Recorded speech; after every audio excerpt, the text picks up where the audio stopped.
Action! Action! Go! A friend of now mine I'm filming.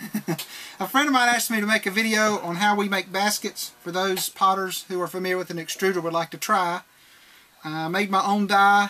I use a Laguna B-Mix clay. I've extruded out the pieces that I've got in mind here, and Greg will pretty much just switch to the table and take a video of how I assemble it. I take the dimensions of the pot or my form, and I'm cutting them down to size. I need some a certain length and some another length, which are 13s. And you got the measurement sizes marked on the table. The measurements are actually marked on the table, so I don't have to mess with a ruler. Cut the extra off. It just gets in the way when you start putting it together. And then you have usually a different measurement for the outside ring. The outside ring, the form that I'm working on is porcelain.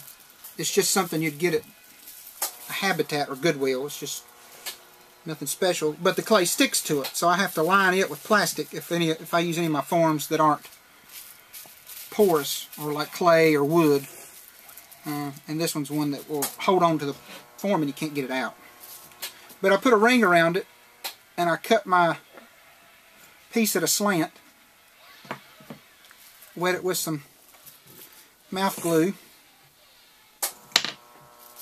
and join the ends together. The joint that you're looking at right here doesn't have to be pretty because another ring goes on top of it. From the inside though, you'll have to pretty it up once you get to that.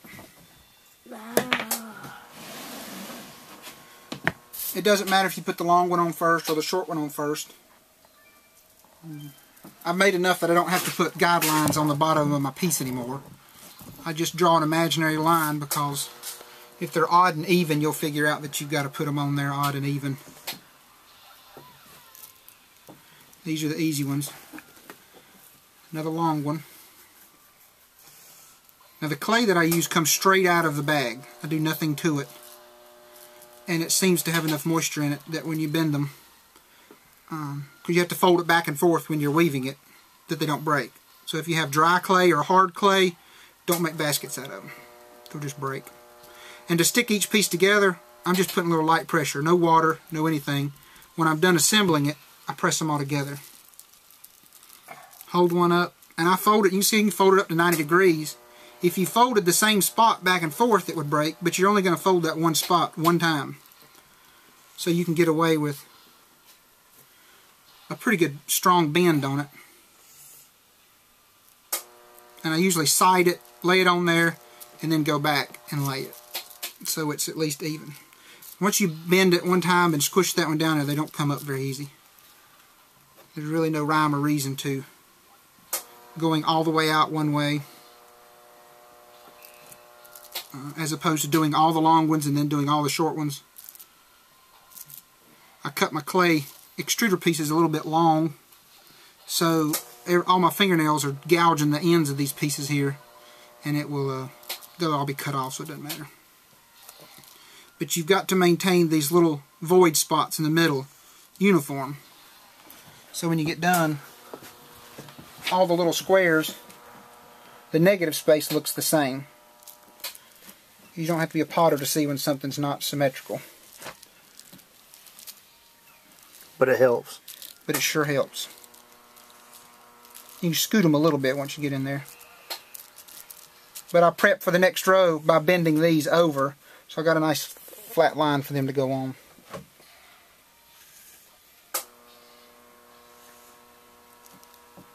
And see, like this one's worked out right to be happy, so I'll go ahead and give him a little tap. Tappy tap. Give it a little tappy tap tap. And I'll be sure that's straight. You can also do these straps without laying this down each time. I'll show you that in a minute, but your basket doesn't weave as pretty as if you do two hands and pick it up each time you do it. If you do the shortcut way, they're misshapen when you get done. So I have to pick this one up, lay it down, and let go with this one hand, push that, and then fold it. And pick it back up, lay it down, I let go again, push it down, and fold it. The other way to do it, which is faster, is you center your piece the same way, but you never let go of this piece.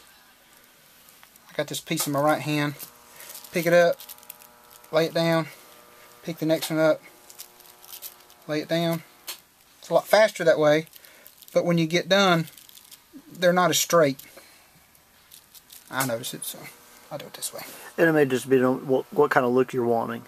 Yeah. If you want a less neat look to make it look more natural, depending on what kind of glaze you can put on it too. Yeah. Those little folds aren't as smooth as woven when they're pushed down, kind of abrupt. A little bit smoother when you do it each one at a time. I just like the way the bottom of that looks better.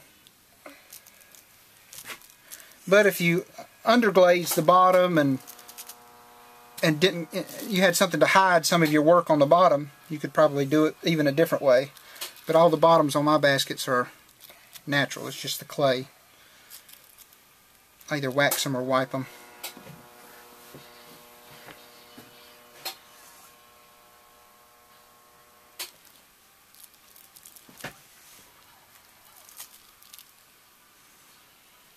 And then we just continue the pieces all the way up to the end. If you're making a tall form, you've got other problems, or especially more so if you're doing a round form, things don't work out at the corners. You lose a pot because your weavings are square, the pot's round, and you lose a pot in the corner. And then you've got to figure out what to do with that clay when you get all the way to the corner. So this form's not too bad, but a real round form that's large, you have to just figure out what you want to do with the clay in the corners. Bless you. Sneeze compliments of a sick kid.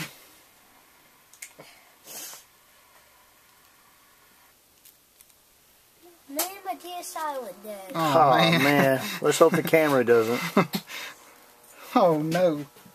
So 2 lessons in one. How to make a basket, and be sure to always charge your DSI before you go out. See, look.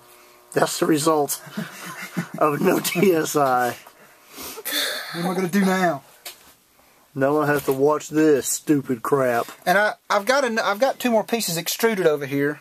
And if I put that on there, I don't like how it comes to the end. So I'm going to leave them off. I would rather have a little space there than try to work up on the side. Then I'm not applying any glue again.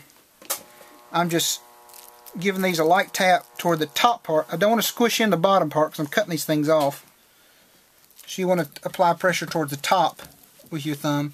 Just enough that when I put this other ribbon of clay around the outside, you won't see your finger marks. Unless you care if you see finger marks. I try to hide the finger marks on these. But I like these to be roughly straight. Daddy, why is he going to make another basket? Lots Because of it's baskets. a different form. Oh. Show an example of a different form. And all I'm doing over here is the same thing you saw over there. Just sticking them down. This does not contribute to the solidity of the basket. It's just something that keeps these ends from dancing around when I cut them off. I cut them off halfway. If you don't stick them to the clay, they take off on you when you try to cut them. You say halfway, you mean half the distance of the inside strip that you have for the band. Right. Half the distance from the bottom of the table to the top of that strip that's covered up there. I don't cut through into the bowl, but you can see they're about half. Again, all that's covered up. And if you made them too tall, when you put the other strip on, you would not be able to seal the top off, and it'd be nice and pretty on the top. You'd see all these ends of clay. You'd have all this work you'd have to do. Okay.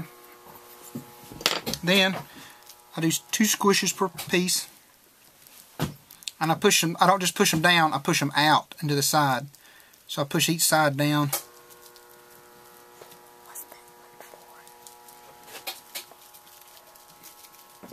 This clay, this glue, well, I guess about any clay I get, comes moist enough that it sticks well enough now that you wouldn't have to try to lift each one of these up and put something behind it, water or slip or something.